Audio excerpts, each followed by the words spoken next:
Welcome to the deep dive. Okay, let's set the scene. Imagine it's Paris, a chilly evening, December 28th, 1895. There's a crowd outside the Grand Cafe, right? And they're buzzing because there's this mysterious exhibition promising living photographs. Living photographs, yeah. Sounds almost quaint now, doesn't it? It does, but you have to remember, late 19th century Paris was this age of sensation. You had snake charmers, seances, but also real marvels like the Eiffel Tower, electricity. It felt like anything could happen. Absolutely. A real mix of the fantastical and the genuinely new. So people file into this dimly lit basement cafe, sit down, a guy fiddles with a box, and bam, light hits a screen. And it's just a blurry picture of women leaving a factory, a bit underwhelming maybe. You can see that anywhere, yeah. Not exactly mind-blowing at first glance. But then, this is the kicker, the image flickers, and suddenly it moves. Those women start walking out of the factory on screen. Grainy, sure, primitive to us, but for them, gasps, applause, then apparently just stunned silence, 50 seconds, and it was done. And that 50 seconds, that sparked cinema's founding myth, really. The famous story of l'arrivée d'un train, the train arriving at a station. Ah, yes, the legend that people panicked. Exactly. The story goes, they thought the train would actually come off the screen right into the crowd. Now, whether that really happened or not is debated, but the myth itself is powerful. Why is that? Because it captures that feeling perfectly, that uncanny strangeness. Seeing something you know is impossible happening right there. It's sort of the perfect symbol for how technology can just leap ahead of our understanding. That makes sense, a powerful origin. But what's really wild is what happened just a few years later. Didn't one of the inventors, one of the Lumiere brothers, basically dismiss the whole thing? He did. Auguste Lumiere, by 1900, flat out said, "The cinema is an invention without a future." Wow. Just 5 years later. Yeah. And then he and his brother, they pivoted. They went off to focus on color photography instead. That seems like, well, a truly epic miscalculation from where we stand now. Why do you think that happens? Why do innovators sometimes miss the boat on their own inventions? Well, look, it sounds crazy now, but back then, it probably felt like a smart move. Those early films, they were just novelties. Single scenes, one camera angle, no cuts, no pans, no real stories beyond maybe a simple gag. Like boardwalk amusements, almost. Exactly. They'd invented the technology, the moving pictures, but not the medium of cinema as we know it. They saw moving pictures, not really movies. So the application, the potential, hadn't caught up with the invention itself. Precisely. And that gap, recognizing that gap between invention and application, that's kind of a superpower, especially now in these exponential times we live in. Which really brings us to the core idea of this deep dive, doesn't it? This lag between technology and our ability, our brains, our society to really grasp it. You mentioned an example about factories. Oh, right, the factory planners. Late 19th century, electric engines come along. Huge potential for flexibility, right? Yeah. Put engines anywhere. But what do? They clustered them all in the middle, just like the old central steam engines. They completely missed the point initially. How long did that take to change? It took like 30 years. 30 years for managers to finally reorganize the factories around the possibilities of electricity. And then productivity shot up, doubled, tripled even. Our minds just adapt slowly sometimes. It's like we're running on old software. You could say that. And it's not just conscious choices, it's these deeper things, these pre-conscious assumptions. Foucault called it the episteme, Kuhn called them paradigms. Sort of the invisible framework of our thinking. Exactly. The joists, the beams, the unspoken rules in our heads about how the world works. And new tech often just smashes right into that framework. So the mission here really is to help us all start questioning those assumptions. Because the stage is definitely set. Technology's outpaced us. We're in these exponential times. Change is speeding up. And navigating this faster future, it needs a new mental operating system, you could say. One built for asymmetry. Where small things have huge effects. Right. And uncertainty. The old rules don't always apply. And complexity. Yeah, where everything's connected in unpredictable ways. Okay, so if the old OS is broken, what are the new apps we need? Let's start with the first principle, emergence over authority. Right. Think about the old way knowledge worked. Very top-down.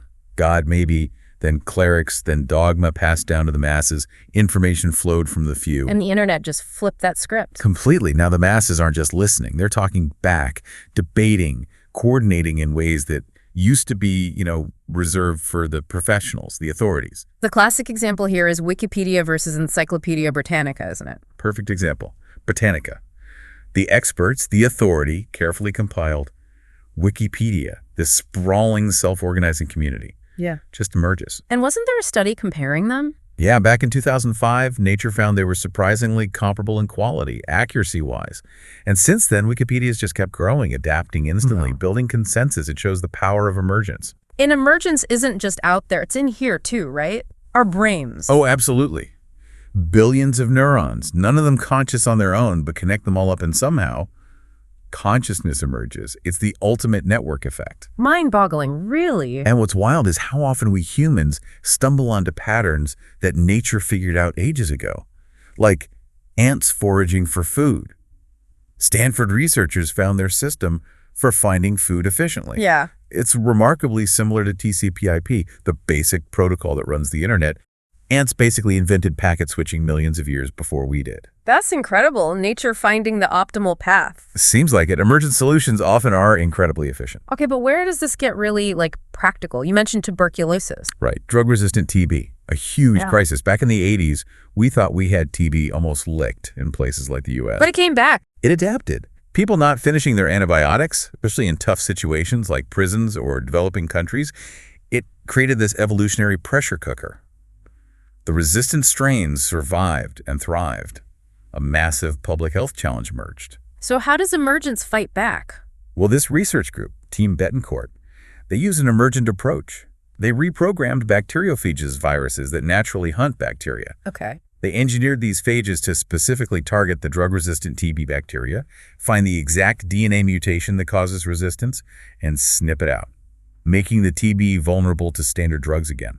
Wow, like tiny genetic surgeons? Kind of. And they even figured out how to use them to create diagnostic tissues for quick testing in the field. Really clever emergent solution. And this whole field, synthetic biology, it just opens up incredible possibilities, doesn't it? Molecular computers making humans immune to viruses? Yeah, or E. coli bacteria engineered to produce jet fuel. Pint-sized elephants as pets, maybe? The potential is just staggering. Well, there's a flip side. Always. George Church, one of the pioneers, put it starkly. Many wonders might come. Or some bored 13-year-old could engineer a virus that wipes out the human race. That's sobering. It is. It speaks to this triumph of emergence. Innovation is getting cheaper, more accessible. You've got 3D printers, online courses, crowdfunding, these bio-curious civilians, hobbyists. It drives amazing progress, but also, massive potential risks. Is there a less terrifying example of emergence in action? Citizen science, maybe? Fukushima. Absolutely. After the disaster in 2011, the Japanese government was, let's say, slow releasing radiation data. Understandably complex, but people needed info. So what happened? A group of volunteers, basically citizens, they didn't wait. They crowdfunded Geiger counters, built their own open source sensors and mapping tools. Their data ended up being faster, more granular, often more useful for people on the ground than the official stuff. It empowered citizens directly. A perfect example of information value shifting from the few to the many emergently. Okay, that makes sense. Emergence first. What's the next principle? Next up is risk over safety. And this follows directly from that accessibility point we just discussed. How so? Well, think about it. The cost of actually making something, bringing an idea or product to market, has plummeted. Software, apps, even hardware is getting easier. Okay. So the old logic was, protect your idea, keep it secret, develop it carefully, launch it perfectly. That was safe. But now, it might actually be more expensive, more risky to keep something locked up tight. More expensive to not release it. Yeah, the risk of someone else beating you to it or the market shifting while you polish, it's often higher than the risk of putting something out there, maybe imperfectly, and iterating. The new rule, embrace the risk, get it out there. Fail fast, learn fast. Kind of, yeah. The cost of not experimenting, not getting feedback, can be way higher than the cost of a small failure. Think agile. You have an example for this one, Joi Ito. Right, Joi Ito. Great idea for sleep tracker, wristband, app. Got some funding, friends and family liked it. But hardware, manufacturing, that's a different beast. Millions needed for traditional routes. Hit a wall. Totally. Then she met Liam Casey from PCH International. And Casey didn't just offer money, he offered his supply chain. Access. So not capital, but capability. Exactly. It basically let her operate her hardware company more like a lean, agile software startup. risk managed through access and speed, not just secrecy and capital. That connects to that Shanzai phenomenon in China too, doesn't it? The knockoff guys. Oh, absolutely. Shanzai Guerrilla Fortress. They started making cheap copies, yeah. But then they got really interesting because they were right there, embedded in the manufacturing ecosystem in places like Shenzhen. And they weren't bogged down by patents or corporate bureaucracy, so they started innovating faster than the big brands. Like adding features. Yeah. Dual SIM cards in phones way before Apple or Samsung. Phones with built-in counterfeit money detectors for market traders. Stuff the big guys wouldn't think of or couldn't implement quickly. They embraced risk and iteration because they could. Proximity and agility trumping careful planning. In many cases, yeah. It's a different model, built on speed and adaptation. Which kind of leads us nicely into Bitcoin. Bitcoin's origin story. Definitely about risk. And maybe disobedience. For sure. Bitcoin was born out of, well, a deep distrust of central banks, right? The anonymous creator, Satoshi Nakamoto, saw banks debasing currencies, failing people in the 2008 crisis. So they took a massive risk and created a whole new system. Peer-to-peer electronic cash. No central authority. A radical act. Totally. And really clever. It leveraged people's basic desire to acquire stuff, their acquisitiveness, to secure the network. Through proof of work, mining, creating artificial scarcity with the blockchain. And the first transaction, wasn't it for pizza? The legendary pizza story, yeah, 10,000 Bitcoin for 2 pizzas, worth millions later on. Shows how volatile and risky it was, and maybe still is. And the whole anonymity thing. It's a paradox, isn't it? Designed for anonymity, which attracted illicit use, definitely. But the blockchain itself, it's a public ledger. Every transaction is recorded, traceable. So it's both anonymous and transparent in a weird way. Embracing that contradictory risk was key. Okay, so risk is essential. But you mentioned disobedience. That feels like taking it a step further. Disobedience over compliance. Is that the next rule? That's the one. Because sometimes real breakthroughs don't just bend the rules, they flat out break them. Innovation often requires that spark of, well, non-compliance. Creativity needs freedom from constraints. Got any classic example? Oh, yeah. Wallace Carruthers at DuPont. Brilliant chemist. Management told him to stick to the program, focus on practical stuff.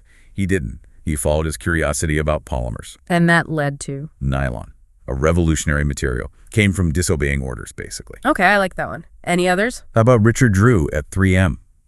He had this idea for masking tape. Bosses said no, funding denied. So he gave up. Nope. He found a loophole, used a bunch of small $99 purchase orders, the limit he could approve himself, to secretly buy the paper-making machine he needed. Seriously? Yeah, led to Scotch tape. And 3M eventually learned from it. They created policies to actually encourage these positive deviants, people who break rules for the right reasons. That's fascinating. Encouraging disobedience. Within limits, yeah. Recognizing that rule breakers often drive progress. There's a personal story in the source material too, right? Austin Hill. Yeah, Austin Hill. Quite a story. As a teenager, like 16, he ran a scam company, made some money, but then a friend confronted him, called him out on it. Ouch. Big wake-up call. He apparently did a complete 180. Dedicated his future ventures to actually doing good. He later founded one of the very first online privacy companies, Zero Knowledge Systems. Was that controversial? Oh, yeah. Some people call them peddlers of cyberspace disguises. But looking back, they were way ahead of their time, tackling digital identity and privacy long before it was mainstream. Again, pushing boundaries, maybe disobeying norms. That idea of privacy and security, it has a long history, right? Goes way beyond computers. Absolutely. Cryptography, hiding information, it's ancient. Sumerian scribes used early forms for accounting. The Spartans had the cytail, that wooden stick for encrypting messages. And just like today, if someone invented a code, someone else tried to break it, cryptanalysis.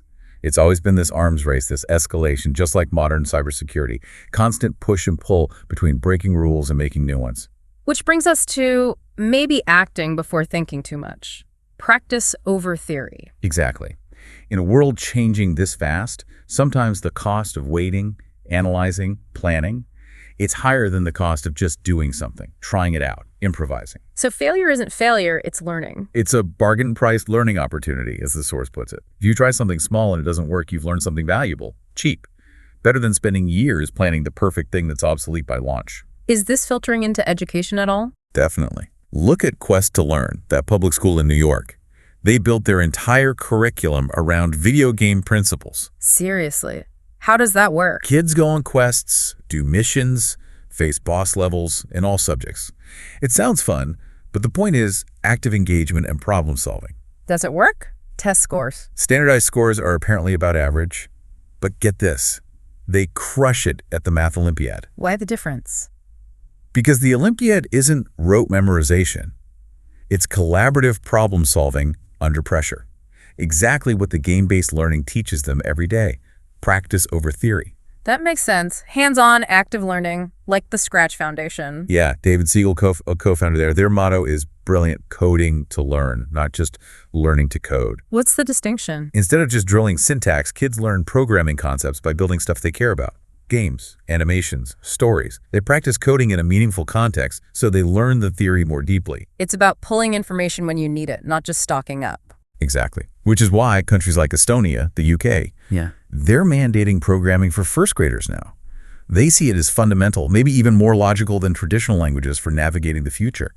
It's about empowering learners to learn continuously, practicing as they go. Okay, let's shift gears a bit. We've talked about emergence, risk, disobedience, practice. What about the people involved? The next principle is diversity over ability, right? Yes. And the MIT Media Lab is a great example here.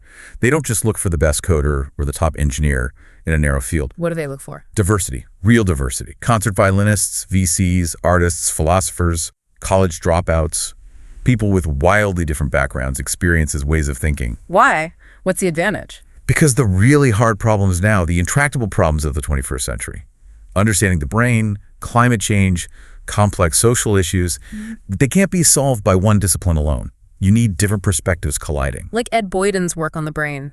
Exactly. Yeah. He runs a neurobiology group there, but calls it omnidisciplinary. His team includes people you wouldn't normally find in a neurolab, and they came up with optogenetics using light to turn brain circuits on and off. A huge breakthrough. A light switch for the brain, driven by outsiders. Often, yeah. Outsiders bring fresh eyes, challenge assumptions. Yeah. Diversity fuels that kind of innovation. And this connects to the idea of systems over objects, thinking bigger picture. It does. Take the Detroit Flashlight Project, another Media Lab example.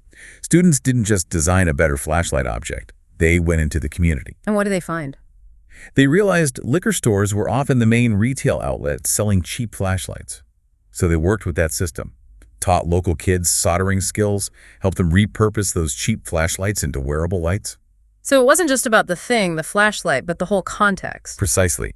Responsible innovation considers the entire system, social impact, environmental footprint, the whole network, not just designing isolated objects. And thinking in systems that can uncover some really deep societal issues too, can it? Issues that technology might highlight or even intersect with. Oh, absolutely. Look at the analysis by the New York Times about the 1.5 million missing black men in the U.S. What did that mean? It wasn't just a statistic. It pointed to a massive systemic issue: incarceration, early mortality disrupting communities, families, economies on a huge scale. It's the devastating cost of a lack of equity and inclusion within the system. You can't understand the parts without seeing the whole system. It makes you think of Martin Luther King Jr.'s famous line, paraphrasing Theodore Parker, about the moral arc bending towards justice. Right.